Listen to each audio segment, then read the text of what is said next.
Ver se dá algum jeito desse homem. Tem que ver se uma arruda tira ele dessa situação. É assim que as pessoas encaram. Não é isso não, amados. É Deus governando tudo. Deus governando tudo. Mas agora no capítulo 41, as coisas mudam de novo. Mudam para muito melhor. Agora José sai da prisão para ser o segundo homem no Egito. Você leu no texto comigo que Faraó dá o anel de sinete para José. O anel de comando. Significa dizer que José agora podia assinar em nome de Faraó. José agora é o homem que manda, que administra na ausência de Faraó. E na presença de Faraó, ninguém pode fazer nada sem a autorização prévia de José. O texto chega a dizer que ninguém pode levantar um pé direito ou esquerdo em Faraó sem a autorização prévia de José. Ele recebe roupa de linho, ele recebe um carro oficial. E agora todo o Egito tem que se inclinar a José e reconhecer a autoridade dele.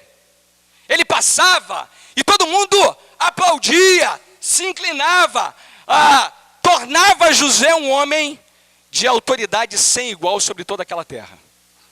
Para usar uma comparação, amados, quem é o homem mais poderoso da terra hoje?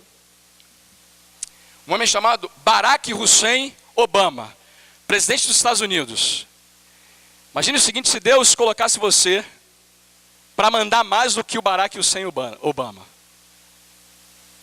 Que você pudesse assinar e definir a história da nação mais poderosa da terra, os Estados Unidos da América, em nome do seu presidente. Mal comparando, é o que José experimenta aqui. José é colocado numa posição, amados, de glória, de poder, de autoridade sem igual. Como é que isso aconteceu? Como é que isso aconteceu?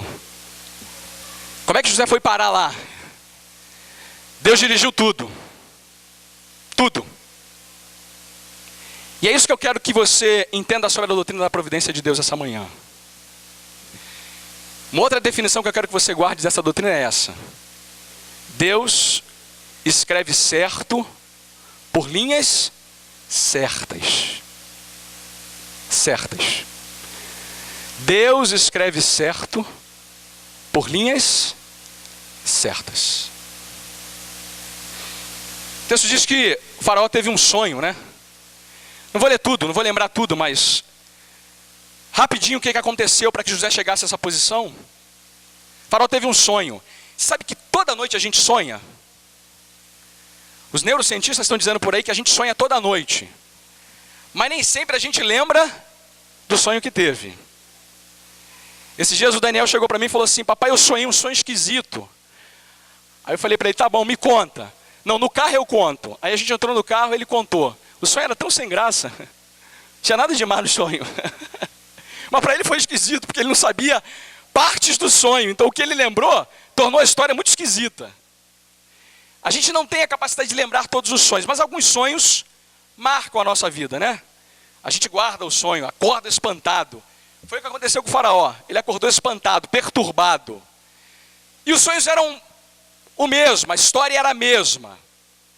7 vacas gordas, formosas à vista, e 7 vacas magras e feias. Interessante que ele diz que quando a magra feia, ou melhor, a vaca feia e magra come a gorda, ela continua feia e magra. Esperaria que ela engordasse, mas ela não engorda, não, ela continua feia e magra. Eu não vou fazer nenhum paralelo não, para não parecer provocação do pastor. Mas eram vacas horríveis. O faraó chega a dizer que ele nunca tinha visto uma vaca tão feia quanto aquela. Pense numa vaca feia. Multiplique pela eternidade e você vai saber o que é a vaca feia e magra aqui do texto. Era uma vaca feia. O que era curioso é que as 7 vacas feias comiam as vacas gordas e formosas. Depois ele diz que o mesmo acontece com as espigas. as 7 espigas bonitas, belas, e 7 espigas mirradas. Sopro oriental era uma ventania que dava e que destruía a plantação. Essas espigas feias também destruíam as espigas gordas e formosas. Ele fica perturbado com o sonho, chama todo mundo para interpretar, ninguém interpreta. Aí aquele ingrato do copeiro-chefe, lembra de José. Tem um sujeito lá que interpretou o nosso sonho e talvez ele possa ajudar. É interessante que ele bota a cabeça de José a prêmio, né? É legal. Tem um cara lá, se ele não interpretar, o problema é dele, eu não tenho nada com isso. Eu estou só indicando o nome dele. Ele então lembra do jovem hebreu que havia interpretado o sonho dele, do padeiro, que já está enforcado, já não está mais vivo, né? Ele então chama José, Faraó chama José à sua presença. Ele vem, se barbeia, bota uma roupa adequada. Essa é uma passagem boa, aquelas pessoas que gostam de dizer, onde está barbear na Bíblia? Está aí em José, Gênesis capítulo 41. Está aí, barbeou-se, né? Ele vai à presença de Faraó, amados. E começa dizendo que aquela fama que Faraó tinha dele, não era toda verdadeira. Eu só posso interpretar sonhos se Deus me der a interpretação. Eu dependo completamente de Deus. Faraó conta o sonho para ele. Ele interpreta o sonho dizendo, olha, Deus deu 2 vezes o sonho porque foi ele quem estabeleceu isso aqui. O sonho se repete para que você saiba que foi Deus quem disse que faria o que você sabe que ele vai fazer. Só que tem uma outra coisa. Apressa a tomar providências, porque Deus vai fazer logo esse negócio. Faraó percebe que José não só é o homem que interpreta o sonho, mas José também é o homem que deve assumir aquela responsabilidade. Porque ele aconselha Faraó, dá a interpretação e diz o que Faraó deve fazer para resolver o problema. O texto é tão claro nesse ponto, que no verso de número 40, Faraó toma a seguinte decisão: administrarás a minha casa, e a tua palavra obedecerá todo o meu povo. Somente no trono eu serei maior do que tu. Ele percebe que é aquele jovem que deve assumir essa responsabilidade. O texto diz que José recebe uma esposa, recebe um carro, recebe destaque, e ele tem apenas 30 anos de idade quando isso acontece. Depois ele põe em execução o plano dele, porque os 7 anos de fome chegam, os 7 anos de abundância também. Ele então faz tudo o que havia antecipado para Faraó. E a história termina dizendo no verso 57, todas as terras vinham ao Egito para comprar de José, porque a fome prevaleceu em todo o mundo. Mas esse capítulo, mais do que em qualquer outro da vida de José, a gente percebe que a providência de Deus está em ação em cada pequeno episódio da vida do seu servo. Assim como alguém pensou em ligar agora o ventilador aqui para dar uma refrescada, cada um desses pequenos detalhes desse texto apontam na mesma direção, amados. Em tudo,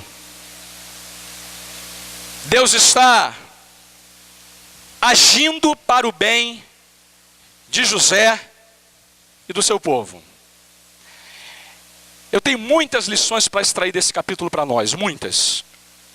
Mas essa manhã eu quero guardar e apresentar a você 3 lições que a gente pode claramente extrair dessa passagem e aplicar à nossa própria vida em termos de providência. A primeira delas é que José não foi solto da prisão enquanto não chegou a hora de interpretar o sonho de Faraó. José não saiu da prisão enquanto não chegou a hora de interpretar o sonho de Faraó.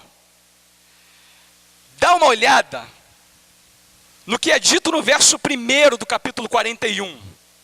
É uma referência a tempo, uma referência a episódios que aconteceram um atrás do outro. E veja o que é dito logo no início do capítulo, do versículo 1. Diz assim: passados 2 anos completos, Faraó teve um sonho. Deus só permitiu que José saísse da prisão na hora exata em que Faraó tivesse um sonho.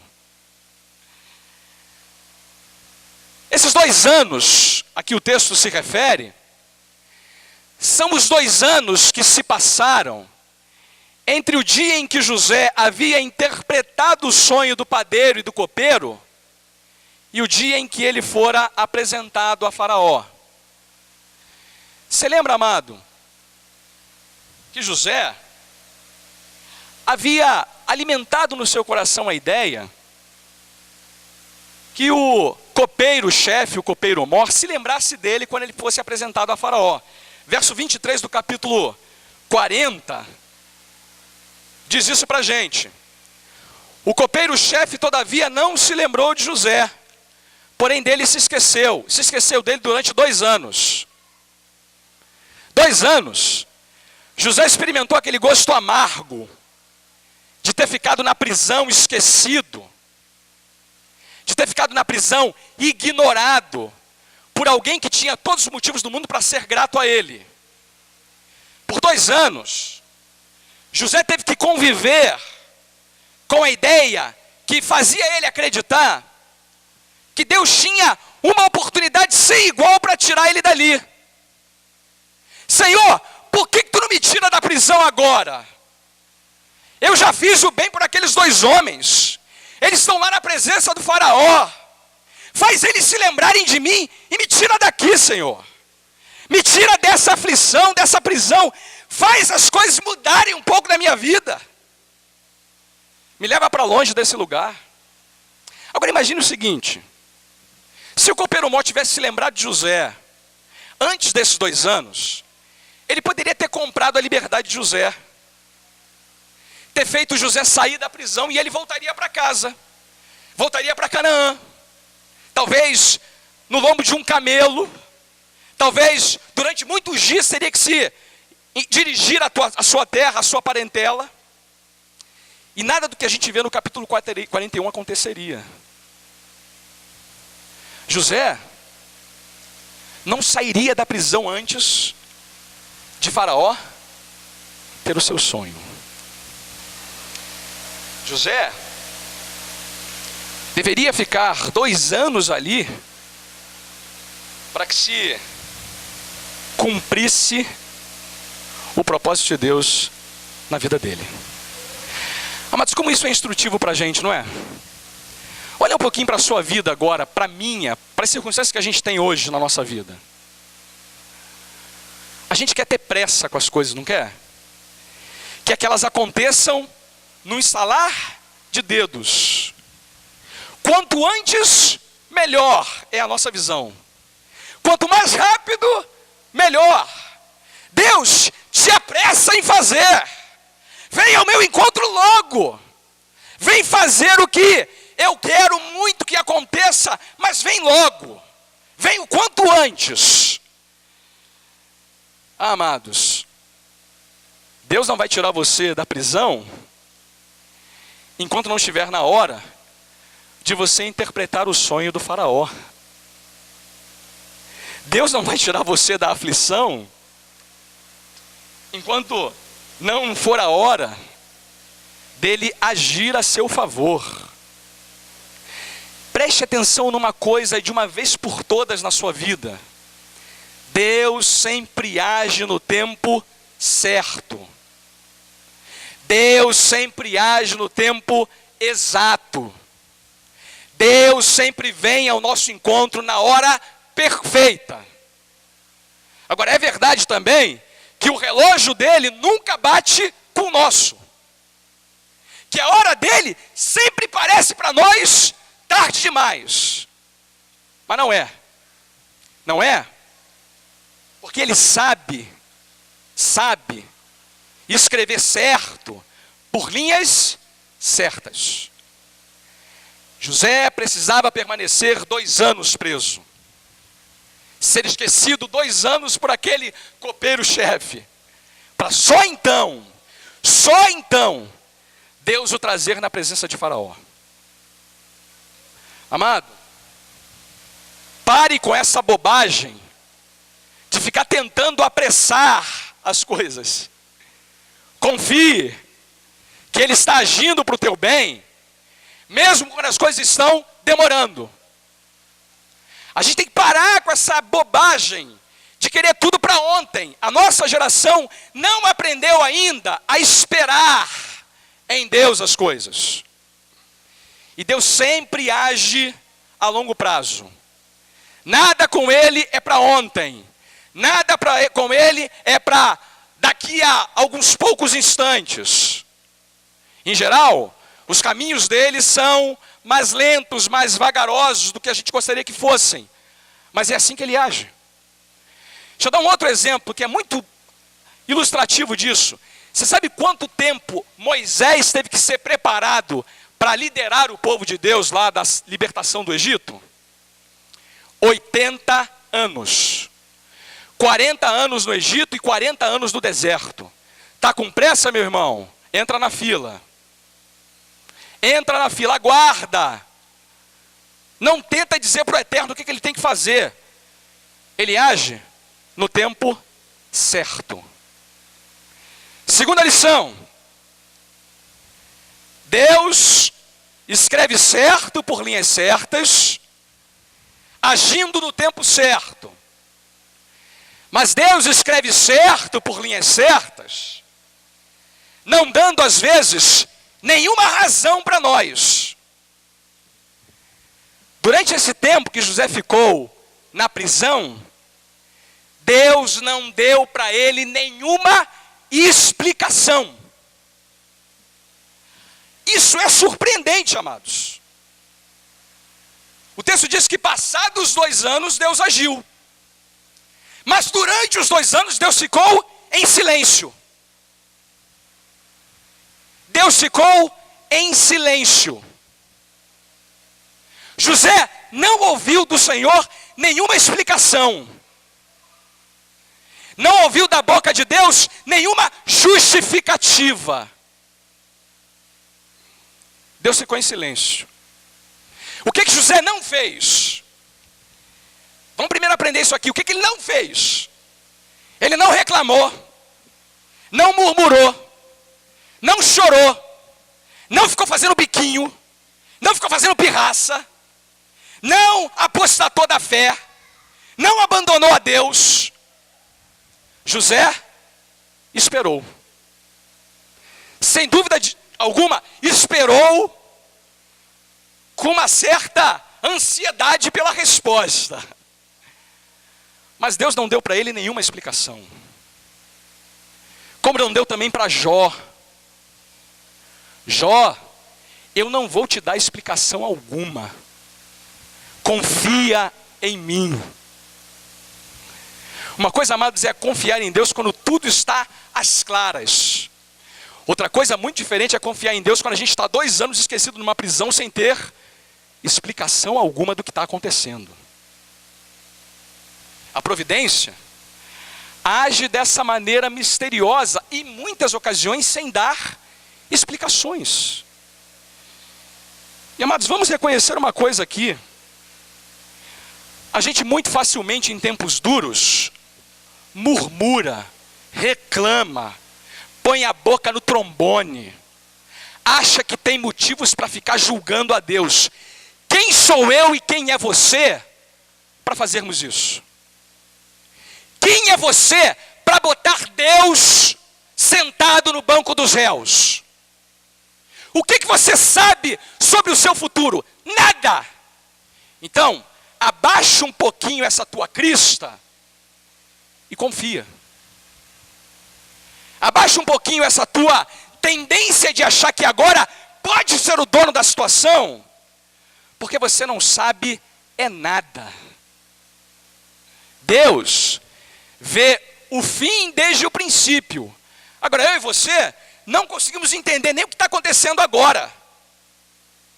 Nessa hora, mas a gente tem que ser lembrado de que quem está no controle é Ele, não somos nós. De quem está fazendo as coisas é Ele, e não somos nós.